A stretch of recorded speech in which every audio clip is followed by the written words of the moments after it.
ಭಾಳ ಆಶ್ಚರ್ಯ ಆಗತ್ತೆ. ಆವಾಗ ಹಣ ಇಲ್ಲದೇನು ಚುನಾವಣೆ ನಿಲ್ಬೋದಿತ್ತು, ಆರ್ಥಿಕವಾಗೂ ಜನರು ಸಹಕಾರ ಮಾಡ್ತಿದ್ರು ಅನ್ನುವ ಮಟ್ಟಿಗೆ ಆವಾಗಿನ ಸಂದರ್ಭಗಳಿತ್ತು. ನಿಮ್ಮ ಹತ್ರ ತಾಕತ್ತುಂಟಾ, ದುಡ್ಡು ಉಂಟಾ, ಆ ಪ್ರಶ್ನೆ ಇಲ್ಲ. ಸಾಧಾರಣ ಮಟ್ಟಿಗೆ ಆ ಕಾಲದಲ್ಲಿ ನನ್ನ ಎಲ್ಲ ಚುನಾವಣೆಯಲ್ಲಿ ಓಟಿಗಾಗಿ ನೋಟು ಕೊಡುವ ಪರಿಸ್ಥಿತಿ ಇಲ್ಲ. ಜನರೇ ನೋಟು ಕೊಟ್ಟು ಓಟ್ ಕೊಡ್ತೀವಿ.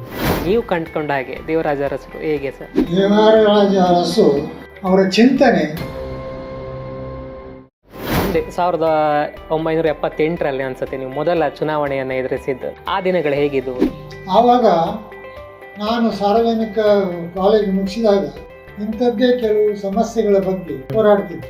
ಅವರ ಜನಸಾಮಾನ್ಯರ ಬಗ್ಗೆ, ಹೆಚ್ಚಾಗಿ ಆಗಿನ ಕಾಲದಲ್ಲಿ ಮೂರ್ತೆದಾರರಿಗೆ ಅವರ ಶ್ರಮಕ್ಕೆ ಸರಿಯಾದ ಫಲ ಸಿಗ್ತಿರಲಿಲ್ಲ. ಆಗ ನಾವು ಅದನ್ನು ಮನಗಂಡು ಅವರ ದುಡಿಮೆಗೆ ಸರಿಯಾದ ಫಲ ಸಿಗಬೇಕು ಅಂತ ಒಂದು ಹೋರಾಟವನ್ನು ಮಾಡಿದ್ವಿ. ಸಾಧಾರಣ ಮಟ್ಟಿಗೆ ನಾನು ಹೇಳೋದಾದರೆ ನಮ್ಮಲ್ಲಿ ಬಹುತೇಕ ಗೇಣಿದಾರರಿಗೆ ನಾವು ಆ ಕಾಲದಲ್ಲಿ ಅವ್ರ ಹತ್ರ ಯಾವುದೇ ರಸೀದಿ ವಗೇರೆ ಕೂಡ ಸ್ಥಳ ಪರಿಶೀಲನೆ ಮಾಡಿ ಅವರಿಗೆ ಹಕ್ಕು ಮಂಜೂರು ಮಾಡಿದ್ದೇವೆ.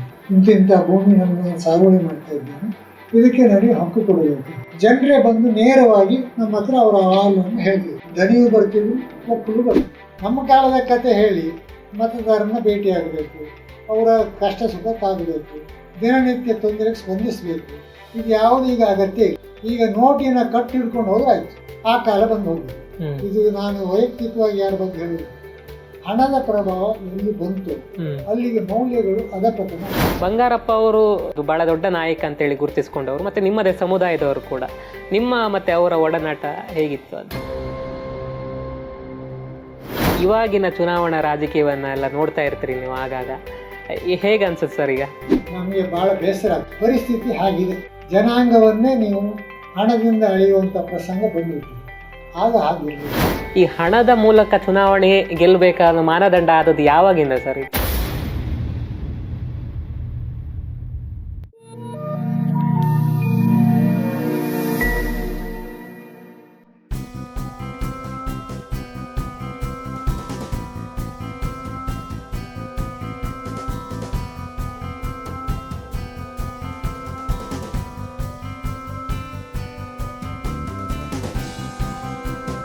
ಎಲ್ರಿಗೂ ನಮಸ್ಕಾರ. ಕುಂದಾಪುರ.comನ ಈ ವಿಶೇಷ ಕಾರ್ಯಕ್ರಮಕ್ಕೆ ಎಲ್ರಿಗೂ ಸ್ವಾಗತ. ನಾನಿವತ್ತು ಉಡುಪಿ ಜಿಲ್ಲೆಯ ಮೌಲ್ಯಯುತ ರಾಜಕಾರಣಕ್ಕೆ ಹೆಸರಾದಂತಹ ತತ್ವಾಧಾರಿತ ರಾಜಕಾರಣಿ ಎಂದೇ ಹೆಸರಾಗಿರುವಂತಹ ಮಾಣಿ ಗೋಪಾಲ್ ಅವರ ಮನೆಯಲ್ಲಿದ್ದೇನೆ.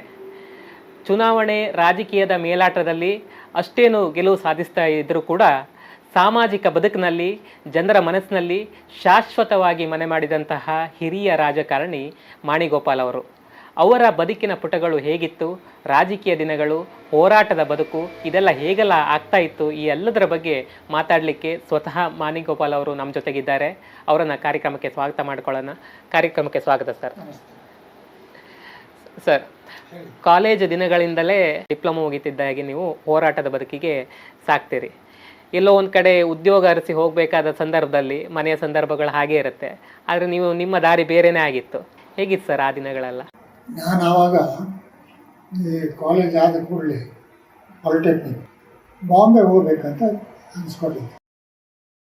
ಆವಾಗ ನಮ್ಮ ರಾಜಕೀಯದಲ್ಲಿ ಒಂದು ದೊಡ್ಡ ಕ್ರಾಂತಿ ಆಯಿತು.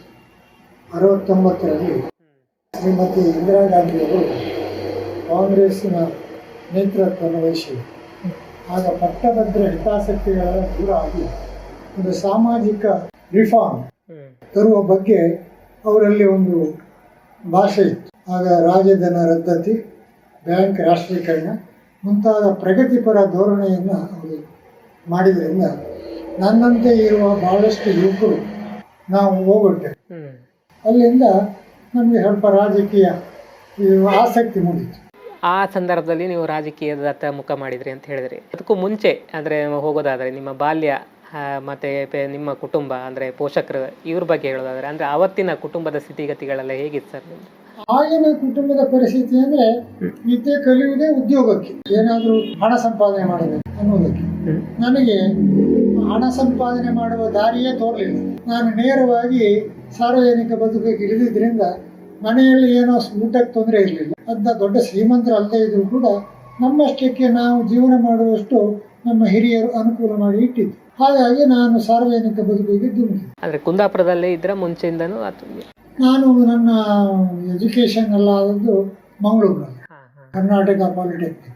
ಓಕೆ, ಪ್ರೈಮರಿ ಇದೆಲ್ಲ ಕೂಡ ಅಲ್ಲೇ, ಎಲ್ಲ ಕುಂದಾಪುರನೇ. ಇದು ಡಿಪ್ಲೊಮಾ ಮಾತ್ರ ಮಂಗಳೂರಿನಲ್ಲಿ ಮಾಡಿದ್ರಿ. ಅದೇ ಪ್ರಥಮವಾಗಿ ನೀವು ಗೇಣಿದಾರರ ಹೋರಾಟಕ್ಕೆ ಇಳಿದಿದ್ದ ಸರ್, ಅಥವಾ ಮೂರ್ತೆದಾರರ ಹೋರಾಟಕ್ಕೆ ನೀವು? ಪ್ರಾರಂಭದಲ್ಲಿ ನಮ್ಮಲ್ಲಿ ಮೂರ್ತೆದಾರರ ಹೋರಾಟ ಶುರುವಾಯಿತು. ಹೋರಾಟ ಪ್ರಾರಂಭ ಮಾಡಿದ್ದೆ ನಾವು. ಆಗ ಬಹಳ ಬಡವರು 3 ಹೊತ್ತು ಈ ಮರ ಹತ್ತಿ ಇಳಿದು ಏನೋ ಬೆವರು ಸುರಿಸಿ ಸಂಪಾದನೆ ಮಾಡಿದ್ದನ್ನು ಗಡಂಗಿಗೆ ಹಾಕ್ತಿದ್ರು. ಅಲ್ಲಿ ಅವರಿಗೆ ಸರಿಯಾದ ಧಾರಣೆ ಸಿಗ್ತದೆ, ಶೋಷಣೆ ಮಾಡಿ. ಆಗ ನಮ್ಮಂತೆ ಇರತಕ್ಕಂಥ ಕೆಲವರು ಅದರ ವಿರುದ್ಧ ಹೋರಾಟ ಮಾಡಿದ್ರು. ಆಗ ಮೂರ್ತೆದಾರರ ಚಳವಳಿ ಪ್ರಾರಂಭ ಆಯಿತು. ಅದೇ ಮಾಣಿಗೋಪಾಲ್ ಅವರು ಕುಂದಾಪುರ ಭಾಗದಲ್ಲಿ ಯಾವಾಗ ಜಾಸ್ತಿ ಮೂರ್ತೆದಾರರ ಹೋರಾಟಕ್ಕೆ ತೊಡಗಿಸ್ಕೊಂಡ್ರು, ಆವಾಗ ಆ ಹೋರಾಟಕ್ಕೊಂದು ಹೊಸ ದಿಕ್ಕು ತೋರ್ತು ಅಂತೇಳಿ ಒಂದು ಟಾಕ್ ಇದೆ. ನಮ್ಮ ಜೊತೆಗೆ ಇನ್ನಿತರ ಸಮಾಜದವರು ಕೂಡ ಬೆಂಬಲ ಕೊಟ್ಟರು. ಉದಾಹರಣೆಗೆ ನಮ್ಮ ಅಪ್ಪಣ್ಣ ಹೆಗ್ಡೆ, ಬಹುಶಃ ನಮ್ಗೆ ಆ ಕಾಲದಲ್ಲಿ ಅವರು ಬಹಳ ಒಂದು ಆಧಾರವಾಗಿ ನಿಂತು. ಏನು ಪ್ರಮುಖ ಬೇಡಿಕೆ ಆಗಿತ್ತು ಸರ್ ಅದು ನಿಮ್ಮ ಹೋರಾಟಕ್ಕೆ ಯಶಸ್ಸು ಸಿಗ್ತಾ ಆ ಟೈಮಲ್ಲಿ? ಸಿಕ್ಕಿದೆ. ಹೇಗೆಂದರೆ ಆಗ ಒಂದು ಧಾರಣೆ ಇರಲಿಲ್ಲ, ಅವರು ಕೊಟ್ಟದ್ದು ಇವ್ರು ತಗೊಂಡು. ಆಗ ನಮ್ಮ ಹೋರಾಟದ ಫಲವಾಗಿ ಅವರ ಧಾರಣೆ ಒಂದು ನಿಶ್ಚಿತ ರೂಪಕ್ಕೆ ಬಂತು. ಆ ಮೂಲಕ ನೀವು ಒಂದು ನಾಯಕರಾಗಲಿಕ್ಕೆ ಒಂದು ಆಗ ನನಗೆ ಬೆಂಬಲವಾಗಿ ಜನ ನಿಂತು. ಮುಂದೆ ದೇವರಾಜ ಅರಸು ಅವರ ಪ್ರೇರಣೆಯಿಂದ ನೀವು ಗೇಣಿದಾರರ ಹೋರಾಟಕ್ಕೆ ತೊಡಗಿಸ್ಕೊಳ್ತೀರಿ. ದೇವರಾಜ ಅರಸರು ಮುಖ್ಯಮಂತ್ರಿ ಮುಖ್ಯಮಂತ್ರಿ ಆಗಿದ್ದವರು ಈ ಗೇಣಿದಾರರ ಉಳುವವನೇ ಹೊಳದೊಡೆಯ ಅಂತ ಬಹಳ ವರ್ಷಗಳಿಂದ ಹೇಳ್ತಾ ಬಂದಿದ್ರು ಕೂಡ ಅದನ್ನು ಜಾರಿಗೆ ತಂದದ್ದು ದೇವರಾಜ. ಹೌದು. ಈಗ ದೇವರಾಜ ಅರಸು ಅವರನ್ನ ನೀವು ಹೇಳ್ದಾಗೆ ಧೀಮಂತ ನಾಯಕ ಅಂತೇಳಿ ನೋಡಿದಾಗ ನೀವು ಕಂಡುಕೊಂಡ ಹಾಗೆ ದೇವರಾಜ ಅರಸರು ಹೇಗೆ ಸರ್? ಅವ್ರ ಜೊತೆಗೆ ನಿಮ್ಗೆ ಒಡನಾಟ ಕೂಡ ಇತ್ತು ಅಂತೇಳಿ ನಾವು ಕೇಳ್ಪಟ್ಟಿದ್ದೇವೆ. ದೇವರಾಜ ಅರಸು ಅಜಾನುಭಾವ, ಒಂದು ಮೈಸೂರು ಮಹಾರಾಜರ ನಂತರ ಅವರೇ ಅಂತ ಹೇಳ್ಬೋದು. ಅಂತಹ ಒಂದು ವ್ಯಕ್ತಿತ್ವ. ಮತ್ತೆ ಅವರ ಚಿಂತನೆ ಏನಿದ್ರು ಕೂಡ ಶೋಷಿತರು, ಬಡವರು, ದೀನದಲಿತರ ಬಗ್ಗೆ ಅವರೆಲ್ಲ ಕಾರ್ಯಕ್ರಮಗಳನ್ನು ಅನುಷ್ಠಾನಕ್ಕೆ ತರುವಾಗ ಇವರನ್ನು ಗಮನದಲ್ಲಿಟ್ಟುಕೊಂಡು ತಂದಿದೆ. ಉದಾಹರಣೆ ಭೂಮಸೂದೆ. ಬಹುಶಃ ಇಡೀ ದೇಶದಲ್ಲಿ ಯಾರೂ ತಾರದಿದ್ದಂಥ ಒಂದು ಕ್ರಾಂತಿಕಾರಿ ಮಸೂದೆಯೇ ಭೂಮಸೂದೆ. ಆವಾಗ ಉಳುವವನೇ ಹೊಳದೊಡೆ ಅಂತ ಹೇಳಿದರು. ಏನು, ಬರೇ ಒಂದು ಅರ್ಜಿ ಹಾಕಿದರೆ ಆಯಿತು. ಬರೇ ಒಂದು ಅರ್ಜಿ, ಇಂತಿಂಥ ಭೂಮಿ ನಾನು ಸಾಗುವಳಿ ಮಾಡ್ತಾ ಇದ್ದೇನೆ, ಇದಕ್ಕೆ ನನಗೆ ಹಕ್ಕು ಕೊಡಬೇಕು. ಆಗ ಈ ವಕೀಲರು ಬರಲಿಕ್ಕಿಲ್ಲ. ನಮ್ಮಂತೆ ಇರ್ತಕ್ಕಂಥ ಜನರನ್ನು ಅಲ್ಲಿ ಲ್ಯಾಂಡ್ ಟ್ರಿಬ್ಯುನಲ್ ಸದಸ್ಯರನ್ನಾಗಿ ಮಾಡಿದ್ರು. ನಾನು ಕೂಡ ಭಾಳ ವರ್ಷ ಲ್ಯಾಂಡ್ ಟ್ರಿಬ್ಯುನಲ್ ಸದಸ್ಯನಾಗಿದ್ದೆ, ನಮ್ಮಂತೆ ಇರುವುದು. ಆಗ ಅದರಲ್ಲಿ ವಾದ ಪ್ರತಿವಾದ ಮಾಡೋಕ್ಕೆ ವಕೀಲರಿರಲಿಲ್ಲ. ಜನರೇ ಬಂದು ನೇರವಾಗಿ ನಮ್ಮ ಹತ್ರ ಅವರ ಅಹವಾಲನ್ನು ಹೇಳ್ತಿದ್ರು. ದನಿಯೂ ಬರ್ತಿದ್ರು, ಒಕ್ಕಲು ಬರ್ತಿದ್ರು. ಆಗ ನಾವು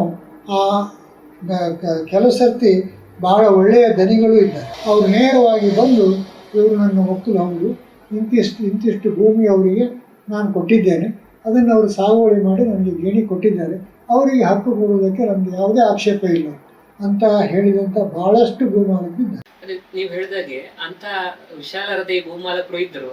ಹಾಗೆ ಒಕ್ಕಲಿಗೆ ಭೂಮಿ ಕೊಡ್ಲಿಕ್ಕೆ ಒಪ್ಪದಂತ 100 ಜನ ಇದ್ದಿರ್ಬೋದು. ನೀವು ಆ ಸಂದರ್ಭವನ್ನು ಹೇಗೆ ಚಾಲೆಂಜ್ ಆಗ್ತದೆ? ನಾವು ಏನೇ ಹೇಳಿದ್ರು ಕೂಡ ನಮ್ಮ ಬೈಠಕ್ನಲ್ಲಿ ಒಪ್ಪದೇ ಇರತಕ್ಕಂಥ ಏನಿದೆ ಭೂಮಾಲಕ, ಆಗ ನಾವು ಸ್ಥಳ ಪರಿಶೀಲನೆ ಹೋಗ್ತಿದ್ವಿ, ಯಾವ ಊರು ಅಲ್ಲಿ. ಆಗ ನಮ್ಮ ಜೊತೆಗೆ ನಮ್ಮ ಇಡೀ ಟೀಮ್ ಹೋಗ್ತಿದ್ವಿ. ಹೋಗಿ ಆ ಜಾಗವನ್ನು ಪರಿಶೀಲನೆ ಮಾಡಿ ಆಸುಪಾಸಿನವ್ರನ್ನ ಕೇಳಿ ಯಾರು ಈ ಸಾಗುವಳಿ ಮಾಡ್ತಿದ್ರು, ಯಾರು ಇದನ್ನು ಉಳುಮೆ ಮಾಡಿದ್ರು, ಯಾರ ಇದರಲ್ಲಿ ಇದೆ ಅಂತ ಹೇಳಿದಾಗ ಸತ್ಯ ಸಂಗತಿ ನಮ್ಮ ಕಣ್ಣಿಗೆ ಸ್ಪಷ್ಟವಾಗಿ ತೋರ್ತದೆ. ಆಗ ಯಾವುದೇ ದಾಖಲೆ ಬೇಕಾಗಿಲ್ಲ. ಆಸುಪಾಸಿನವರ ಸಾಕ್ಷಿ, ಆಸುಪಾಸಿನವರ ಮಾತಿನ ಮೇಲೆ ನಾವು ಅವರಿಗೆ ಹಕ್ಕುಪತ್ರವನ್ನು ಕೊಡ್ತೀವಿ. ಸಾಧಾರಣ ಮಟ್ಟಿಗೆ ನಾನು ಹೇಳೋದಾದರೆ ನಮ್ಮಲ್ಲಿ ಬಹುತೇಕ ಗೇಣಿದಾರರಿಗೆ ನಾವು ಆ ಕಾಲದಲ್ಲಿ ಅವ್ರ ಹತ್ರ ಯಾವುದೇ ರಸೀದಿ ವಗೈರೆ ಇದ್ದರೂ ಕೂಡ ಸ್ಥಳ ಪರಿಶೀಲನೆ ಮಾಡಿ ಅವರಿಗೆ ಹಕ್ಕು ಮಂಜೂರು ಮಾಡಿದ್ದೇವೆ. ಆಸುಪಾಸಿನವನ್ನು ಕೇಳಿ ಸತ್ಯ ಸಂಗತಿಯನ್ನು ತಿಳಿದು ಅವರಿಗೆ ಭೂಮಿಯನ್ನು ಕೊಟ್ಟಿದ್ದಾರೆ. ಒಂದು ಕಡೆ ಮೂರ್ತೆದಾರರ ಹೋರಾಟದ ಯಶಸ್ಸು, ಒಂದು ಕಡೆ ಗೇಣಿದಾರರಿಗೆ ನ್ಯಾಯ ದೊರಕಿಸಿಕೊಡುವಂಥ ಕೆಲಸ, ಈ ಎಲ್ಲದರ ನಡುವೆ ಅಂದರೆ ಸಾಮಾಜಿಕ ಬದುಕಿನಲ್ಲಿ ಹೆಚ್ಚಾಗಿ ನೀವು ತೊಡಗಿಸಿಕೊಳ್ತಾ ಇದ್ರಿ. ಬೇರೆ ಬೇರೆ ಹೋರಾಟಗಳ ಮೂಲಕ ಇರ್ಬೋದು, ನ್ಯಾಯ ಒದಗಿಸುವ ಕೆಲಸ ಮಾಡ್ತಾ ಇದ್ರಿ. ಇದ್ರ ನಡುವೆ ರಾಜಕಾರಣದ ಆಸಕ್ತಿ ಹೇಗೆ ಬಂತೆ ಅಂತ ಹೇಳಿ? ಆಗ ನಾನು ಈ ಹೋರಾಟದಲ್ಲಿ ಧುಮುಕಿದಾಗ ಭಾಳಷ್ಟು ಜನರ ಒಂದು ಬೆಂಬಲ ಇತ್ತು. ಶ್ರೀಮತಿ ಇಂದಿರಾ ಗಾಂಧಿಯವರು ಈ ದೇಶಕ್ಕೆ ಒಂದು ಪುನಶ್ಚೇತನವನ್ನು ಕೊಟ್ಟರು. ಆಮೇಲೆ ನಾವು ಆಗ ಕಾಲೇಜ್ ವಿದ್ಯಾರ್ಥಿಗಳಾಗಿದ್ದರೂ ಕೂಡ ನಾವು ಅದನ್ನು ಒಪ್ಪಿದ್ವಿ.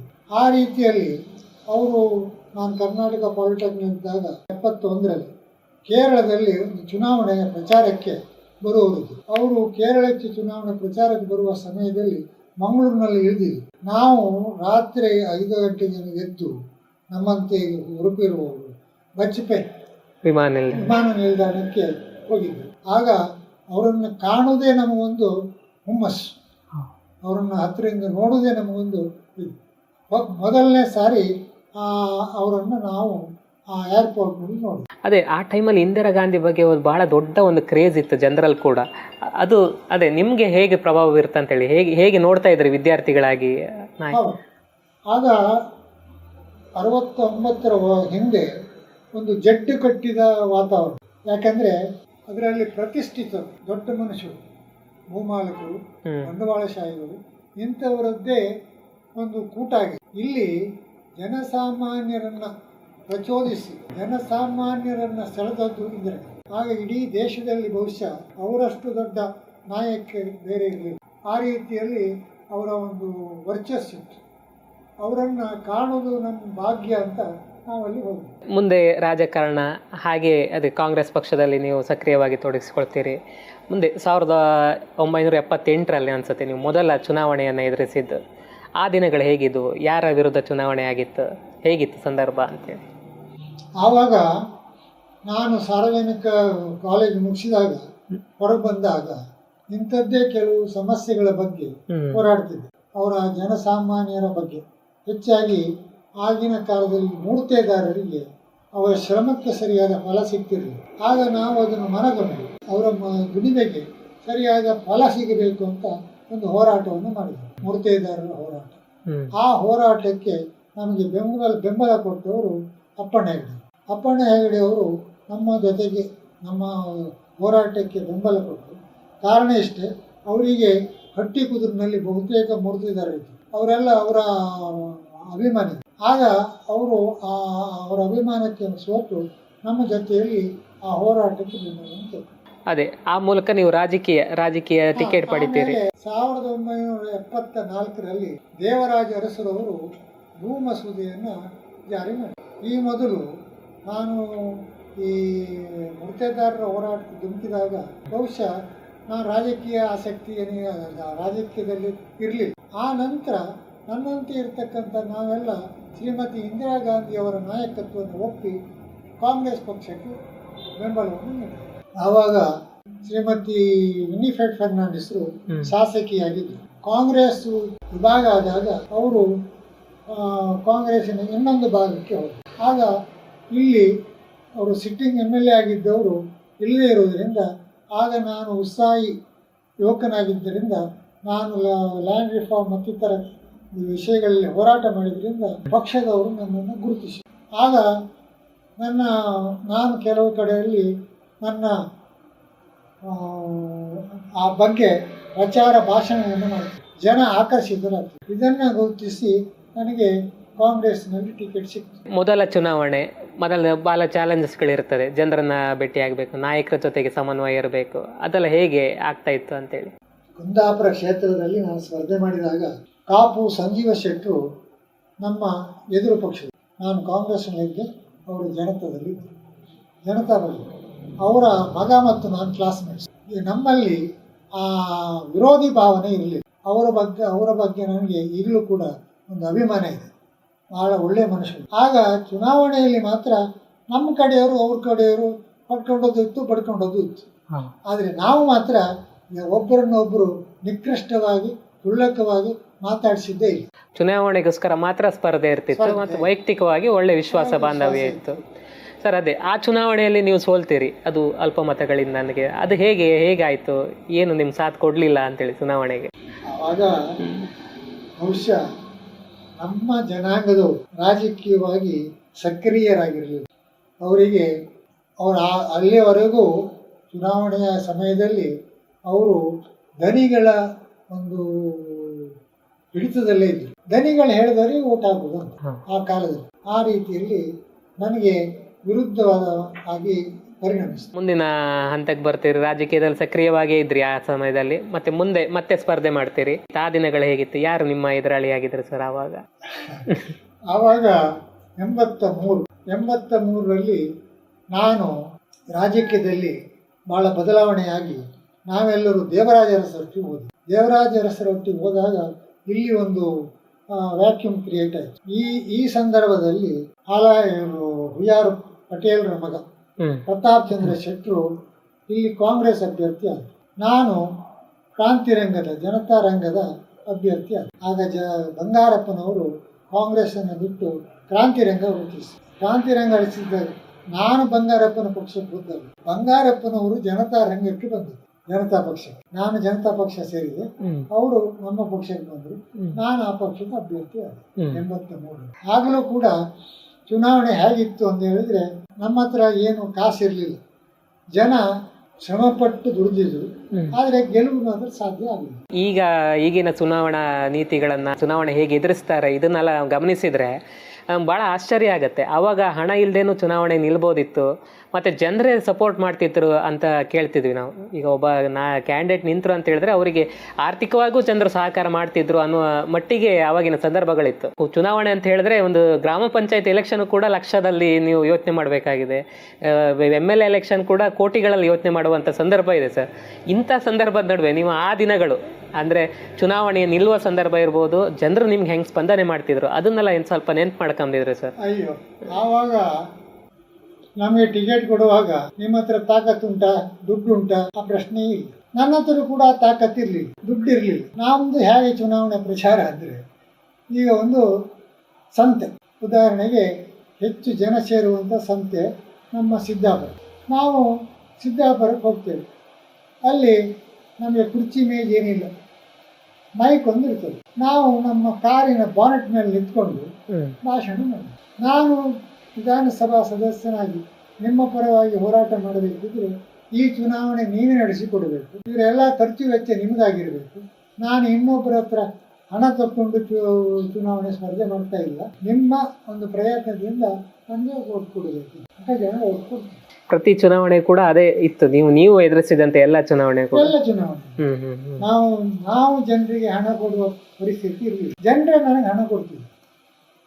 83 ನಂತರ 85ರಲ್ಲಿ ಮಧ್ಯಂತರದಲ್ಲಿ ಆವಾಗ ಮಧ್ಯಂತರ ಒಂದು ಚುನಾವಣೆ. ಆಗ ನನಗೆ ಈ ಕುಂದಾಪುರ ಸಾಕು ಅನಿಸಿ, ಯಾಕಂದ್ರೆ ಇಲ್ಲಿ ಪುನಃ ಸೋಲುವುದಕ್ಕಿಂತ ನನಗೆ ಚುನಾವಣೆ ಸಾಕು, ನಾನು ಸುಮ್ಮನೆ ಇದ್ದೆ. ಆವಾಗ ನನಗೆ ಅಪ್ಪಣ್ಣ ಹೆಗಡೆ ಅವರು ಪ್ರೇರೇಪಣೆ ಆದರು. ಅವರು ನನಗೆ ಬೈಂದೂರಿಗೆ ಅವಕಾಶ ಮಾಡಿಕೊಟ್ಟು ಅಲ್ಲಿ ನಾನು ಸ್ಪರ್ಧೆ ಮಾಡಿದೆ. 414 ಓಟಿಗೆ ಬೈಂದೂರಿನಲ್ಲಿ ಸೋತು, ಕಡಿಮೆ ಅಂತರದಿಂದ. ಅಲ್ಲಿ ಯಾರು ನಿಮ್ಮ ಎದುರಾಳಿ ಆಗಿದ್ದಾರೆ? ಆಗ ನನಗೆ ಅಲ್ಲಿ ಸ್ಪರ್ಧಿ GS ಆಚಾರ್ಯ. ಬಹಳ ಗಮ್ಮತ್ತೇನೆಂದ್ರೆ, ನನ್ನನ್ನು ಕಾಂಗ್ರೆಸ್ಸಿಗೆ ಸೇರ್ಪಡೆ ಮಾಡಿಕೊಂಡದ್ದೇ GS ಆಚಾರ್ಯ. ಬಹಳ ಒಳ್ಳೆಯ ಅಂಶ. ಅವರು ನನ್ನನ್ನು ಸೇರ್ಪಡೆ ಮಾಡಿಕೊಂಡ್ರು. ಮತ್ತೆ ಈ ರಾಜಕೀಯ ಹೋರಾಟದಲ್ಲಿ ಈ ಮಹಾಭಾರತ ಯಾರು ಯಾವ ಕಡೆ ಯಾರು ಇರ್ತಾರೆ ಅಂತ ಹೇಳಿ ಕೊಡುದು. ಆವಾಗ ನಾನು ಅವರ ಎದುರು ಪಾರ್ಟಿಯವನಾದ್ರು, ಅವರು ನನಗೆ ಚುನಾವಣೆ ನಡೆಯಿತು. ಆದರೆ ಚುನಾವಣೆಯಲ್ಲಿ ಎಲ್ಲಿಯೂ ಕೂಡ ನಾವು ವೈಯಕ್ತಿಕವಾದ ಅವಹೇಳನದ ಮಾತಾಗಲಿ, ಇನ್ನೊಬ್ಬರ ವ್ಯಕ್ತಿತ್ವವನ್ನು ಕುಂದಿಸುವುದಾಗಲಿ ಅವರು ಮಾಡಲಿಲ್ಲ, ನಾನು ಮಾಡಿದೆ. ಅದೇ ಆ ಸಂದರ್ಭದಲ್ಲಿ GS ಆಚಾರ್ಯರದ್ದು ಪ್ರಭಾವ ಬಹಳ ಇತ್ತು. ಅಂದ್ರೆ ಬಹಳ ದೊಡ್ಡ ನಾಯಕರಾಗಿದ್ದರು. ಅವ್ರು ಮಾಡಿರೋ ಕೆಲಸದ ಬಗ್ಗೆ ಈಗನೂ ಕೂಡ ಜನ ಮಾತಾಡ್ತಾರೆ. ನಿಮ್ಮ ಅವರ ಒಡನಾಟ ಸರ್ ವೈಯಕ್ತಿಕವಾಗಿ ಹೇಗಿತ್ತು ಅಂತ? ನಾನು ಹೇಳಿದಲ್ಲ, ನನ್ನನ್ನ ಕಾಂಗ್ರೆಸ್ಸಿಗೆ ಬರುವುದಕ್ಕೆ ಪ್ರೇರೇಪಣೆ GS ಆಚಾರ್ಯ. ಆಮೇಲೆ ಹೀಗೆಲ್ಲ ಆಯ್ತು. ಆದರೂ ಕೂಡ ಚುನಾವಣೆ ನಂತರವೂ ಕೂಡ ನಮ್ಮ ಅನ್ಯೋನ್ಯತೆಗೆ ಯಾವುದೇ ಕೊರತೆ ಇರಲಿಲ್ಲ. ಪರಸ್ಪರ ನಾವು ಎದುರಾಳಿ ನಮೂನೆಯಲ್ಲಿ ಇರ್ತಿರ್ಲಿಲ್ಲ. ಬಹಳ ಒಂದು ಪ್ರೀತಿ ವಿಶ್ವಾಸದಿಂದ ಇರ್ತೀವಿ ಸರ್. ಅದೇ ನೀವು ನಿರಂತರವಾಗಿ ಕಾಂಗ್ರೆಸ್ ಪಕ್ಷದಿಂದ ಸ್ಪರ್ಧಿಸಿದ್ರಿ, ದೇವರಾಜ ಅರಸು ಅವ್ರ ಬಣದಲ್ಲಿ ಮೂಲಕ ಸ್ಪರ್ಧಿಸಿದ್ರಿ. ಆಮೇಲೆ ನೀವು ಚುನಾವಣಾ ರಾಜಕೀಯದ ಹಿಂದೆ ಬಂದರೂ ಕೂಡ ನೀವು ಬೇರೆ ಪಕ್ಷವನ್ನ ಬದಲಿಸುವಂತ ಕೆಲಸ ಮಾಡಿದ್ರಿ. ಅಂದ್ರೆ ಅದಕ್ಕೆ ಏನು ಕಾರಣ ಇತ್ತು ನೋಡಿ. ಈಗ ನಮ್ಮ ಒಂದು ಬೆಂಬಲಿಗರೆಲ್ಲ ಯಾವ ಕಡೆ ಹೋಗ್ತಾರೆ ಅಂತ ತಿಳ್ಕೊಂಡು ನಾವು ಅವ್ರ ಹತ್ರ ಆಲೋಚನೆ ಮಾಡಿ ನಾವು ಒಂದು ತೀರ್ಮಾನಕ್ಕೆ ಬರ್ತಿದ್ವಿ. ಆಗ ರಾಮಕೃಷ್ಣ ಹೆಗಡೆಯವರು ಮುಖ್ಯಮಂತ್ರಿ ಆಗಿದ್ದಾರೆ. ಮತ್ತೊಂದು ಚುನಾವಣೆಯಲ್ಲಿ ನಾವು ರಾಮಕೃಷ್ಣ ಹೆಗಡೆಯವರ ಮುಂದಾಳತ್ವದಲ್ಲಿ ನಾವು ರಾಜಕೀಯ ಮಾಡಿದ್ವಿ. ಅಂದ್ರೆ ಆ ಸಮಯದಲ್ಲಿ ಪಕ್ಷದಕ್ಕಿಂತ ಜಾಸ್ತಿಯಾಗಿ ಇದು ನಾಯಕರು ಯಾವ ಕಡೆ ಇರ್ತಾರೆ ಅವ್ರ ಬೆಂಬಲಿಸುವುದೇ ಒಂದು ಇದಿತ್ತ ಅಂತ ಹೇಳಿ. ವರ್ಚಸ್ಸಿತ್ತು. ಈಗ ದೇವರಾಜ ಅರಸು ವರ್ಚಸ್ವಿ ನಾಯಕ, ಹೌದು. ಹಾಗೆ ರಾಮಕೃಷ್ಣ ಹೆಗಡೆ ವರ್ಚಸ್ವಿ ನಾಯಕ, ಹಾಗೆ ಬಂಗಾರಪ್ಪ ಕೂಡ ವರ್ಚಸ್ವಿ ನಾಯಕ. ಬಂಗಾರಪ್ಪ ಅವರು ದೇವರಾಜ ಅರಸರು ನಂತರದ ಅದು ಬಹಳ ದೊಡ್ಡ ನಾಯಕ ಅಂತೇಳಿ ಗುರುತಿಸ್ಕೊಂಡವರು, ಮತ್ತೆ ನಿಮ್ಮದೇ ಸಮುದಾಯದವರು ಕೂಡ. ನಿಮ್ಮ ಮತ್ತೆ ಅವರ ಒಡನಾಟ ಹೇಗಿತ್ತು? ಬಹಳ ಚೆನ್ನಾಗಿತ್ತು. ಅವರು ಬಹಳ ನಿಷ್ಠುರವಾಗಿ ಮಾತಾಡುವಾಗ ಕಠೋರವಾಗಿ ನಿಷ್ಠುರವಾಗಿ ಮಾತಾಡ್ತಿದ್ರು. ಆದರೆ ಅವರ ಹೃದಯ ಬಹಳ ಸೌಮ್ಯ, ಜನರನ್ನು ಬಹಳ ಪ್ರೀತಿಸ್ತಿದ್ರು. ಹೆಚ್ಚಾಗಿ ಅವರು ಈ ಶೋಷಿತರು, ವಂಚಿತರು, ದೀನದಲಿತರ ಬಗ್ಗೆ ಅವರ ಚಿಂತನೆ ಇತ್ತು. ಅದೇ ಅವರು ಪಡಿತರ ವ್ಯವಸ್ಥೆಗಳನ್ನ ಇದು ಮಾಡದೇ ಇರ್ಬೋದು. ಈಗ ದೇವಸ್ಥಾನಗಳಿಗೆ ದತ್ತಿ ಇದನ್ನು ಕೊಡುವುದೇ, ಅದು ಸುಮಾರು ಯೋಜನೆಗಳನ್ನ ಅವರು ಕೂಡ ದೇವರಾಜ ಅರಸರ ಹಾದಿಯಲ್ಲೇ ಸಾಗಿ ಬಂದ್ರು ಅಂತೇಳಿ ಅನ್ಸುತ್ತೆ. ಅವರು ಕೂಡ ಈ ಶೋಷಿತರು, ವಂಚಿತರು, ದೀನದಲಿತರು, ಬಡವರ ಬಗ್ಗೆ ವಿಶೇಷವಾದ ಯೋಜನೆಗಳನ್ನ ಜಾರಿಗೆ ತಂದರು. ಹೇಳ್ತಾ ಹೋದ್ರೆ ತುಂಬಾ ಉದ್ದಾರ ಅಂತ ಒಂದು ಮಹಾನ್ ವ್ಯಕ್ತಿ ಅವರಾಗಿದ್ದಾರೆ. ನೀವು ನಿರಂತರವಾಗಿ ಚುನಾವಣೆಗೆ ನಿಲ್ತಿದ್ರಿ, ಸೋಲು. ನೀವು ಚುನಾವಣಾ ರಾಜಕೀಯದಲ್ಲಿ ಸಕ್ರಿಯವಾಗಿ ಇರ್ಲಿಕ್ಕೆ ಆಗದಿದ್ರು ಕೂಡ ನಾಯಕರಾಗಿ ನೀವು ಗುರುತಿಸ್ಕೊಂಡಿದ್ರಿ. ಎಲ್ಲಾ ಚುನಾವಣೆಗಳಲ್ಲಿ ನೀವು ಪ್ರಚಾರ ಭಾಷಣಗಳಲ್ಲಿ ಇರ್ಬೋದು, ಸಂಘಟನಾತ್ಮಕವಾಗಿರ್ಬೋದು, ಎಲ್ಲದರಲ್ಲೂ ತೊಡಗಿಸ್ಕೊಳ್ತಾ ಇದ್ರಿ. ಅದು ಆಯಾ ಪಕ್ಷಗಳಲ್ಲಿ ನಿಮ್ಗೆ ಅದು ತಕ್ಕದಾದ ಗೌರವ ಸಿಕ್ಕಿದೆಯಾ ಅಂತೇಳಿ ನಿಮ್ಗೆ ಅನ್ಸುತ್ತಾ ಸರ್? ಸಿಕ್ಕಿದೆ. ಈಗ ನಾನು ಯಾವುದೇ ಪಕ್ಷದಲ್ಲಿರಲಿ, ಆ ಪಕ್ಷದ ನಾಯಕರು ನನ್ನನ್ನು ಗೌರವಿತವಾಗಿ ಕಂಡಿದ್ದಾರೆ. ಯಾರು ಕೂಡ ನನ್ನನ್ನು ದೂರ ಮಾಡಿ ಪ್ರಸಾರ, ಯಾಕೆಂದ್ರೆ ಒಂದು ಆಳುವ ಪಕ್ಷದಲ್ಲಿ ಬಹಳಷ್ಟು ಜನ ಲೀಡರ್ಸ್ ಇರ್ತಾರೆ, ಎಲ್ಲರಿಗೂ ಅವಕಾಶ ಮಾಡಿಕೊಡ್ಲಿಕ್ಕೆ ಆಗುದಿಲ್ಲ. ಆದ್ರೆ ಎಳೆಯ ಪ್ರಾಯದಲ್ಲಿ ನನಗೆ ಸಿಕ್ಕಿದಷ್ಟು ಅವಕಾಶ ಬೇರೆಯವರು ಸಿಕ್ಕಿಲ್ಲ. ನಾವು ದಿನೇಶ್ ಅಮೀನ್ಮಠ್ ಅವರ ಒಂದು ಲೇಖನವನ್ನು ಓದುವಾಗ ನಿಮ್ಮ ಬಗ್ಗೆ ಹೊಸ ತಲೆಮಾರಿಗೆ ಪರಿಚಯ ಆದದ್ದು ಹಾಗೆ ಅಂತೇಳಿ ನಾನು ಕೂಡ ಅನ್ಕೊಳ್ತೆ. ಯಾಕಂತೇಳಿದ್ರೆ ನಿಮ್ಮ ಚುನಾವಣೆ ದಿನಗಳನ್ನು ನಾವು ನೋಡಿರ್ಲಿಲ್ಲ, ಆದ್ರೆ ಅವರು ಒಂದು ಲೇಖನದಲ್ಲಿ ಬಹಳ ಚಂದವಾಗಿ ಹೇಳಿದ್ರು ನೀವು ಹೇಗೆ ಚುನಾವಣೆಯನ್ನು ಎದುರಿಸ್ತಿದ್ರಿ ಅಂತೇಳಿ, ಅವ್ರು ಹೇಗೆ ನಿಮ್ಮನ್ನು ಭೇಟಿ ಆದ್ರು. ಆ ಸಂದರ್ಭವನ್ನು ಒಂದ್ಸರಿ ಎಕ್ಸ್ಪ್ಲೇನ್ ಮಾಡೋದಿದ್ರೆ ಸರ್. ಆವಾಗ ನಮ್ಮ ಹತ್ರ ವಾಹನಗಳಿರಲಿಲ್ಲ. ನಾನು ಒಂದು ಕಡೆ ಹೋಗ್ಬೇಕು, ಆಗ ಒಂದು ಕಾರ್ನಲ್ಲಿ ನನ್ನನ್ನು ಅಲ್ಲಿಗೆ ಬಿಡ್ಲಿಕ್ಕೆ ಹೇಳ್ತೇವೆ. ಮತ್ತೆ ಕಾಲ್ನಡಿಗೆ ಮನೆಗೆ ಹೋಗುದು, ಮುಖ್ಯಸ್ಥರನ್ನು ನೋಡುದು, ಇದೆಲ್ಲ ನಮ್ಮ ಕಾಲ್ನಡಿಗೆ. ಮತ್ತೆ ನಾವು ಹೇಳ್ತೇವೆ ಇಂಥ ಹೊತ್ತಿಗೆ ಇಂಥಲ್ಲಿ ಬಾ ಅಂತ. ಆಗ ಅವರು ಅಷ್ಟೊತ್ತಿಗೆ ಅಲ್ಲಿ ಬರ್ತಾರೆ. ನಾನು ಕಿರಿಮಂಜೇಶ್ವರದಲ್ಲಿದ್ದ ದೇವಸ್ಥಾನದ ಎದುರು ಇದ್ದೆ. ಆಗ ಈ ದಿನೇಶ್ ಅಮೀನ್ಮಠ್ ಅವರು ಪ್ರಥಮವಾಗಿ ನನ್ನ ಭೇಟಿ ಆಯಿತು. ಅಲ್ಲಿಂದ ನಾವು ಅವರ ಜೊತೆಯಲ್ಲಿ ಒಪ್ಪಂದಕ್ಕೆ ಹೋಗ್ತೇವೆ. ಒಪ್ಪಂದದಲ್ಲಿ ನಾನು ನನ್ನ ರಾಜಕೀಯ ಭಾಷಣ ಮಾಡ್ತೇನೆ. ಆವಾಗ ಅವರು ಇಂಪ್ರೆಸ್ ಆಗ್ತದೆ. ಆವಾಗ ನನ್ನ ಬಗ್ಗೆ ಒಂದು ಉತ್ತಮವಾದ ಲೇಖನವನ್ನು ಅವರು ಬರೀತಾರೆ. ಅದು ಬಹಳ ಪರಿಣಾಮ ಬೀರಿತು. ಅದೇ ಆವಾಗ ರಾಜಕೀಯ ಪ್ರಚಾರ ಭಾಷಣ ಜೊತೆಗೆ ಜೋಳಿಗೆ ಹಿಡಿತಿರುವಂಥದ್ದು ಅದು ಸಂದರ್ಭ ಇತ್ತು. ಅಂದ್ರೆ ಜನ ಎಷ್ಟು ದುಡ್ಡಿತ್ತು ಅಷ್ಟು ಹಾಕುವಂಥದ್ದು ಒಂದು ಇತ್ತು ಸರ್, ಅದನ್ನ ಹೇಳೋದಾದ್ರೆ. ಆವಾಗ ನಾನು ಜನರಿಗೆ ಹೀಗೆ ಹೇಳ್ತಿದ್ದೆ, ನಾನು ಕರ್ನಾಟಕ ವಿಧಾನಸಭೆಯಲ್ಲಿ ನಿಮ್ಮ ಪ್ರತಿನಿಧಿಯಾಗಬೇಕೋ ನೀವೇ ಆ ವೆಚ್ಚವನ್ನು ಭರಿಸಬೇಕು. ನಾನು ಮುಂದೆ ನಿಮ್ಮ ಸೇವಕನಾಗಿ, ನಿಮ್ಮ ಶಾಸಕನಾಗಿ ಕೆಲಸ ಮಾಡಲಿಕ್ಕೆ ನನಗೆ ಧೈರ್ಯ ಬರ್ತದೆ. ನಾನು ಬಂಡವಾಳಶಾಹಿಗಳಿಂದ, ಭೂಮಾಲಕರಿಂದ ಯಾವುದೇ ಹಣವನ್ನು ಪಡೆಯುವ ಆಸೆ ಇದ್ದವ ಅಲ್ಲ ಅಂತ ಹೇಳ್ತೀನಿ. ಜನ ಹಾಕ್ತಿದ್ರು ನನ್ನ ಜೋಳಿಗೆಗೆ, ಅವ್ರ ಹತ್ರ ಇದ್ದ ಕಾಸನ್ನು ಹಾಕ್ತಾರೆ. ಇದೇ ನನ್ನ ಚುನಾವಣೆ ಬಂಡವಾಳ.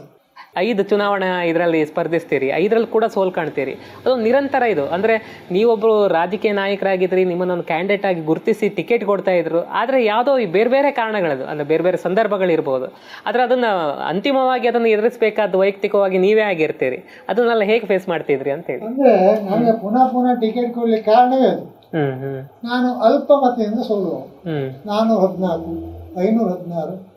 ಆಗ ಏನಾಗ್ತದೆ ಅಂದರೆ ನಮ್ಮ ಪಕ್ಷದವರಿಗೆ ಕೂಡ ಗೆಲ್ಲಬಹುದು ಅನ್ನುವಂಥ ಒಂದು ಭರವಸೆ ಇರ್ತದೆ. ಮತ್ತು ಜನಾಭಿಪ್ರಾಯ ಕೂಡ ಇದೆ ಪಕ್ಷದಲ್ಲಿ, ಎಲ್ಲದರಲ್ಲಿಯೂ ನನ್ನ ಬಗ್ಗೆ ಒಂದು ಪ್ರೀತಿ ವಿಶ್ವಾಸ ಇದೆ. ಹಾಗಾಗಿ ಪುನಃ ನನಗೆ ಟಿಕೆಟ್ ಕೊಡ್ತೀವಿ. ಅದೇ ನೀವು ಹೇಗೆ ಇದು ಮಾಡ್ತಿದ್ರಿ ಸರ್ ಆ ಸಂದರ್ಭವನ್ನು? ಪ್ರತಿ ಇಷ್ಟು ಕಡಿಮೆ ಅಂತರದಲ್ಲಿ ಸೋಲ್ತೆ ಅನ್ನುವಂಥ ರಾಜಕೀಯದಲ್ಲಿ ಸ್ವಾಭಾವಿಕ ಸೋಲು ಗೆಲುವು. ಆಗ ಸೋತೆ ಅಂದ್ಕೊಂಡು ನಾನು ಮನೆಯಲ್ಲಿ ಕೂತ್ಕೊಳ್ಳಿಲ್ಲ. ನಾನು ನನ್ನ ಕರ್ತವ್ಯವನ್ನು ಮಾಡ್ತಾನೆ ಇದ್ದೆ. ಅವಕಾಶ ಸಿಕ್ಕಿದಾಗಲೆಲ್ಲ ಜನರನ್ನ ಭೇಟಿ ಆಗ್ತಿದ್ದೆ, ಜನರೊಂದಿಗೆ ಸ್ಪಂದಿಸ್ತಿದ್ದೆ, ಜನರ ಒಂದು ಕಷ್ಟ ಸುಖಕ್ಕೆ ಆಗ್ತಿದ್ದೆ. ಆದರೆ ಇಲ್ಲಿ ಭೂಮಸೂದೆಯ ಹೋರಾಟ ಜೋರಾಗಿತ್ತು. ದಿನ ಬೆಳಿಗ್ಗೆ ಜನ ಇಲ್ಲಿ ಬರ್ತಿದ್ರು.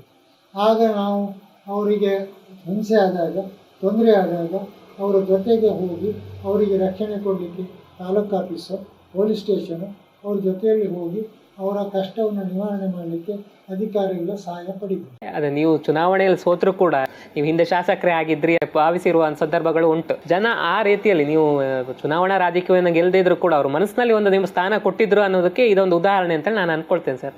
ಹಾಗೆ ಜನರ ಪ್ರತಿಕ್ರಿಯೆಗಳಲ್ಲಿ ಹೇಗಿರ್ತೀವಿ ಸರ್ ಪ್ರತಿ ಸರಿ ಸೋತಾಗ್ಲೂ ಕೂಡ? ಜನರು ಭಾಳ ಪಶ್ಚಾತ್ತಾಪ ಪಡ್ತಾರೆ. ಭಾಳ ಜನ ಪಶ್ಚಾತ್ತಾಪ ಪಟ್ಟು ನನ್ನ ಬಗ್ಗೆ ಮಾತಾಡ್ತಾರೆ. ಈಗ ಸಾಧಾರಣ ಮಟ್ಟಿಗೆ ಆ ಕಾಲದಲ್ಲಿ ನನ್ನ ಎಲ್ಲ ಚುನಾವಣೆಯಲ್ಲಿ ಓಟಿಗಾಗಿ ನೋಟು ಕೊಡುವ ಪ್ರಶ್ನೆ ಇಲ್ಲ. ಜನರೇ ನೋಟು ಕೊಟ್ಟು ಓಟ್ ಕೊಡ್ತಿದ್ರು.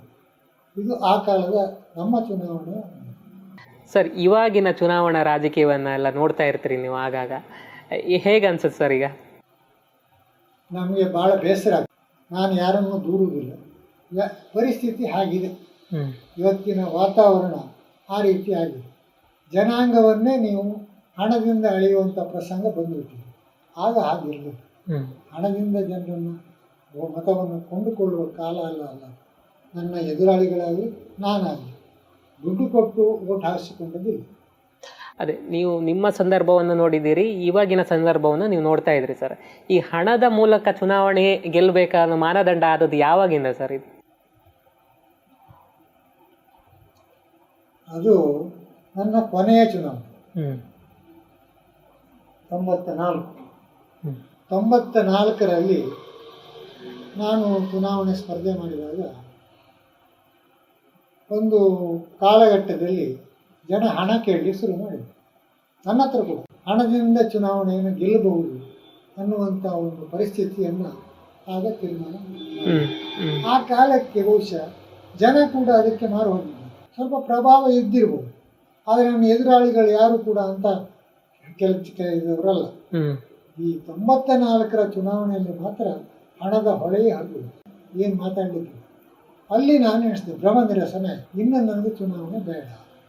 ಯಾರು ಎಷ್ಟೇ ಒತ್ತಾಯ ಮಾಡಿದ್ರು ನಾನಿನ್ನು ಚುನಾವಣೆ ನಿಲ್ಲುವುದಿಲ್ಲ, ಸಾಕು ಅಂತ ಕೈ ಮಾಡಿ ಗೌರವಯುತವಾದ ನಿವೃತ್ತಿ ಚುನಾವಣಾ ರಾಜಕೀಯಕ್ಕೆ. ಹೌದು ಸರ್. ಈಗ ನಿಮ್ಮದು ಸುದೀರ್ಘವಾದ ಒಂದು ರಾಜಕೀಯ ಬದುಕಿದೆ ಸರ್ ನಿಮ್ಮದು. ಅದು ಚುನಾವಣಾ ರಾಜಕೀಯ ಇರ್ಬೋದು, ಮತ್ತು ರಾಜಕೀಯ ಪಕ್ಷದಲ್ಲಿರ್ಬೋದು, ನಾಯಕರಾಗಿರ್ಬೋದು, ಹೋರಾಟದ ಮೂಲಕ ಇರ್ಬೋದು, ಎಲ್ಲ ರೀತಿಯಲ್ಲಿ ಕೂಡ ನೀವು ತೊಡಗಿಸ್ಕೊಂಡವರು ಸಾಮಾಜಿಕವಾಗಿ. ನೀವು ಹೊಸದಾಗಿ ಸಾಮಾಜಿಕ ಇದರಲ್ಲಿ ತೊಡಗಿಸ್ಕೊಳ್ತೆ ಅಂತ ಹೇಳುವವರಿಗೆ, ರಾಜಕಾರಣಕ್ಕೆ ಬರ್ತೆ ಅಂತ ಹೇಳುವವರಿಗೆ ಏನು ಸಲಹೆ ಕೊಡ್ಲಿಕ್ಕೆ ಇಷ್ಟಪಡ್ತೀರಿ ಸರ್?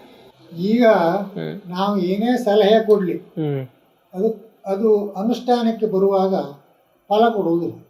ಯಾಕಂದರೆ ನಾವು ಹೇಳುವುದು ನಮ್ಮ ಕಾಲದ ಕತೆ. ಈ ಕಾಲದ ಕತೆ ನಮ್ಗೆ ಗೊತ್ತಿಲ್ಲ. ನಮ್ಮ ಕಾಲದ ಕತೆ ಹೇಳಿ ಮತದಾರರನ್ನ ಭೇಟಿಯಾಗಬೇಕು, ಅವರ ಕಷ್ಟ ಸುಖಕ್ಕಾಗಬೇಕು, ದಿನನಿತ್ಯ ತೊಂದರೆಗೆ ಸ್ಪಂದಿಸಬೇಕು. ಇದು ಯಾವುದು ಈಗ ಅಗತ್ಯ ಇಲ್ಲ. ಈಗ ನೋಟಿನ ಕಟ್ಟು ಹಿಡ್ಕೊಂಡು ಹೋದ್ರೆ ಆಯ್ತು, ಆ ಕಾಲ ಬಂದು ಹೋಗಿದೆ.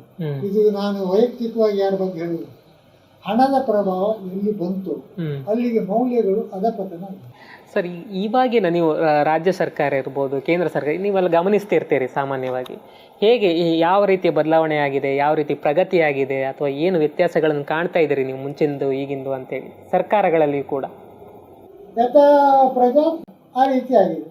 ಜನರು ಕೂಡ ಹಾಗೆ ಆಗಿದ್ದಾರೆ, ಅಂದ್ರೆ ಅದಕ್ಕೆ ಹೊಂದ್ಕೊಂಡು ಹೋಗಿದ್ದಾರೆ.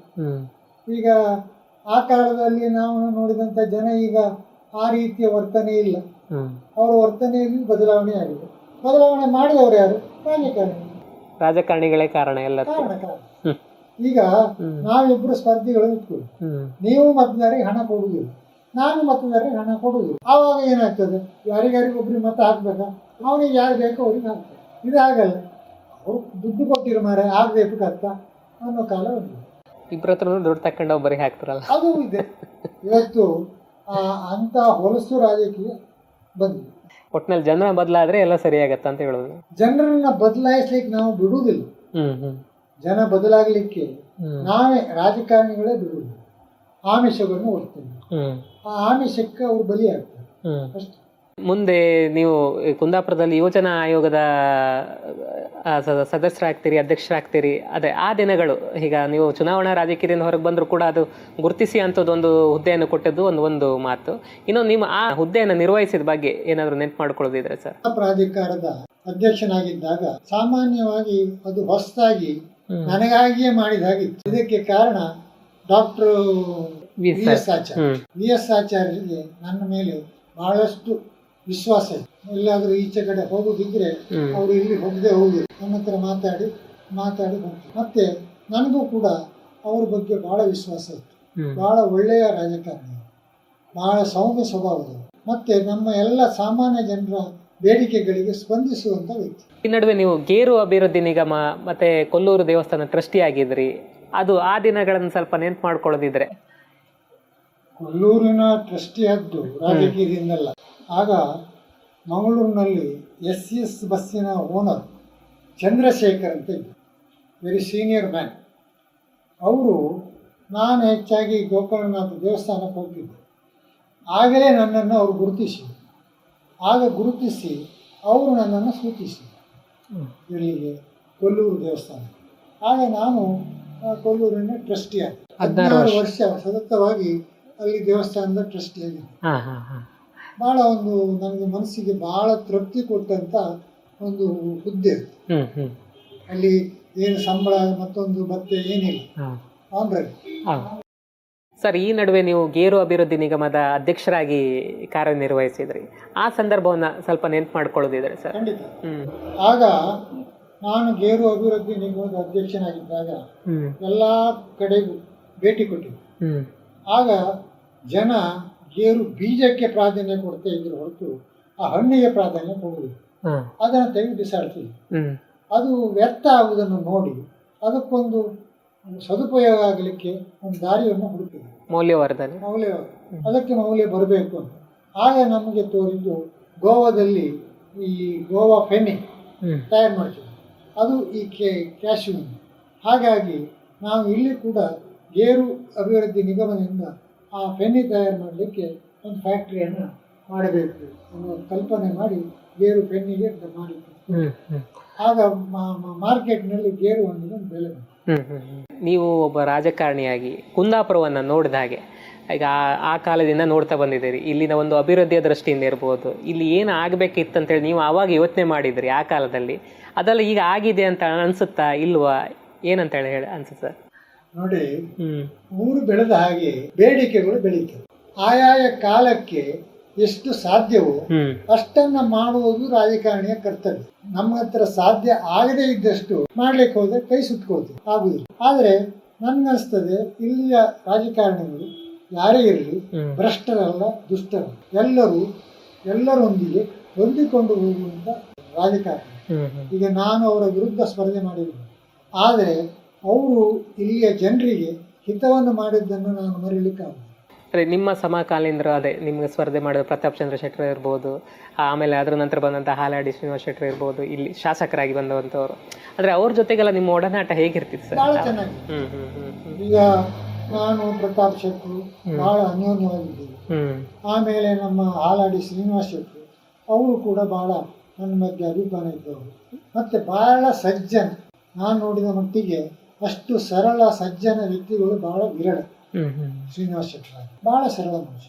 ನಿಮ್ಮ ಹೋರಾಟದ ಬದುಕು, ಸಾಮಾಜಿಕ ಬದುಕು, ಈ ಎಲ್ಲದರ ನಡುವೆ ಕುಟುಂಬದ ಸಹಕಾರ ಬಹಳ ದೊಡ್ಡದು ಸರ್ ಅಲ್ವಾ? ಆ ನೆಲೆಯಲ್ಲಿ ಹೇಳೋದಾದ್ರೆ ನಿಮ್ಮ ಕುಟುಂಬ, ನಿಮ್ಮ ಮಡದಿ ಇರ್ಬೋದು, ನಿಮ್ಮ ಕುಟುಂಬದ ಬಗ್ಗೆ ಸ್ವಲ್ಪ ಹೇಳೋದಾದ್ರೆ ಸರ್. ನಂದು ಸಂಪಾದನೆ ಶೂನ್ಯ. ಏನೋ ಮನೆಯಲ್ಲಿ ಸ್ವಲ್ಪ ಆಸ್ತಿ ಇತ್ತು, ಮನೆ ನಡೀತಾ ಇತ್ತು. ನನ್ನ ಹೆಂಡತಿ LICಯಲ್ಲಿ ಕೆಲಸ ಮಾಡ್ತಾ ಇರೋದ್ರಿಂದ ಮನೆ ಬಗ್ಗೆ ನನಗೆ ಹೆಚ್ಚಿಗೆ ಯಾವುದೇ ಜವಾಬ್ದಾರಿ ಇರಲಿ. ಮನೆಯಲ್ಲಿ ಏನಿದೆ ಏನಿಲ್ಲ ಅನ್ನೋದು ನನಗೆ ಗೊತ್ತೇ ಇರ್ತಿರಲಿ. ಏನೇ ಆಗಲಿ ಮನೆಯನ್ನು ನನ್ನ ಹೆಂಡತಿ ಸರಿಯಾಗಿ ನಡೆಸ್ಕೊಂಡು ಹೋದ್ರಿಂದ ನನಗೆ ರಾಜಕೀಯ ಮಾಡಲಿಕ್ಕೆ ಆಯ್ತು. ಕುಂದಾಪುರದ ಈಗ ಮುಂದಿನ ಹಂತದಲ್ಲಿ ಕುಂದಾಪುರ ಯಾವ ಹಂತಕ್ಕೆ ಹೋಗ್ಬೇಕಂತ ಹೇಳಿ ಅನ್ಸುತ್ತೆ ಸರ್? ಈಗ ಇರುವ ಸ್ಥಿತಿಗತಿಗಳು, ಈಗ ರಾಜಕೀಯವಾಗಿರ್ಬೋದು, ಇಲ್ಲಿನ ಪ್ರವಾಸೋದ್ಯಮ ಇರ್ಬೋದು, ಅಭಿವೃದ್ಧಿಯ ದೃಷ್ಟಿಯಿಂದ ಇರ್ಬೋದು, ಈಗ ಹೇಗಿದೆ ಅಂತೇಳಿ ನಿಮ್ಗೆ ಅನ್ಸುತ್ತೆ? ಈಗ ಎಲ್ಲಿ ಯುವ ಜನಾಂಗ ಬದಲಾಗ್ತದೆ ಆಗ ಒಂದು ಸಮಾಜ ಬದಲಾಗ್ತದೆ. ನಾವೇನೋ ಕತೆ ಹೇಳ್ಬೋದು ಹಾಗೆ ಹೀಗೆ, ಆದರೆ ಯುವ ಜನ ಅದನ್ನು ಆ ದಿಕ್ಕು ದೆಸೆಯನ್ನು ಮಾಡುವುದು. ಹಾಗಾಗಿ ಮುಂದಿನ ಒಂದು ನಡೆ ನುಡಿಯನ್ನು ಪರಿಶೀಲಿಸಿದರೆ ಯುವ ಜನರೇ ಇದನ್ನು ತಿದ್ದುಪಡಿ ಮಾಡಬೇಕು, ಬೇರೆ ದಾರಿ ಇಲ್ಲ. ಮಾಣಿಗೋಪಾಲ್ ಅವರು ಅಂತ ಹೇಳಿದ್ರೆ ನಿಮ್ಮ ಮಾತುಗಾರಿಕೆಯಿಂದ ನೀವು ಚುನಾವಣಾ ಇದರಲ್ಲಿರ್ಬೋದು, ನಿಮ್ಮ ರಾಜಕೀಯ ಭಾಷಣಗಳಿರ್ಬೋದು, ಅದರಲ್ಲಿ ನೀವು ಬಹಳ ಪ್ರಸಿದ್ಧಿ ಪಡೆದವರು. ನಿಮ್ಮ ಮಾತೇ ನಿಮ್ಮ ಅಸ್ತ್ರ ಆಗಿತ್ತು ಅಂತೇಳಿ ನಾವು ಕೇಳ್ಪಟ್ಟಿದ್ದೀವಿ ಸರ್. ಅದರ ಜೊತೆಗೆ ನಿಮ್ಗೊಂದು ಸ್ವಲ್ಪ ಸಾಹಿತ್ಯದ ಒಡನಾಟ ಇರ್ಬೋದು, ಅದು ನಿಮಗೆ ಪ್ಲಸ್ ಪಾಯಿಂಟ್ ಆಗಿತ್ತೇನೋ ಅಂತೇಳಿ. ಈ ಮಾತುಗಾರಿಕೆ, ನಿಮ್ಮ ಸಾಹಿತ್ಯದ ಒಡನಾಟ, ಇದ್ರ ಬಗ್ಗೆ ಸ್ವಲ್ಪ ಹೇಳ್ಕೊಳ್ಳೋದಿದ್ರೆ ಸರ್.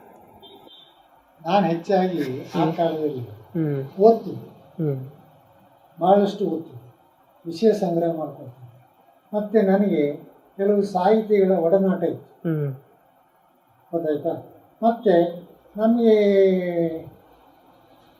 ಹಾಗಾಗಿ ಸಾಹಿತ್ಯದ ಬಗ್ಗೆ ನನಗೆ ಆಸಕ್ತಿ ಇತ್ತು.